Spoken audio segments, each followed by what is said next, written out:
make sure that farmers get it right.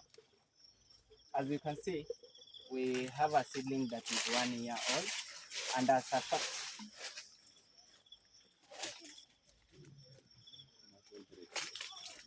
yeah. I start on.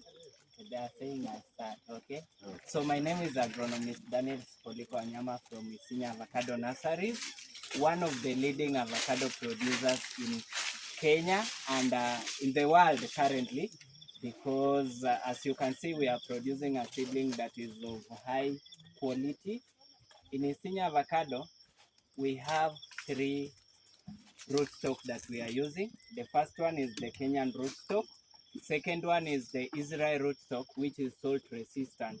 You know, as a company that follows up with their clients' comments, we have some people who come from semi-arid and arid areas, and their water salinity is very high, and their soil pH is very high.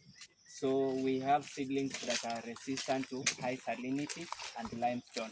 And currently we launched a seedling of the clonal one that Madam was saying, and we are producing the varieties has, and also we are doing Pinkerton and Fuete seedlings. Currently we are producing over 1 million seedlings, that is both Hass and Fuete seedling and Pinkerton, and we are located in Isinya town. We have a branch in Molo and Mulot. So you can reach us from those 3 depots. And I'm privileged today to be here to train farmers. I can see more than 50% of farmers here. They are our clients.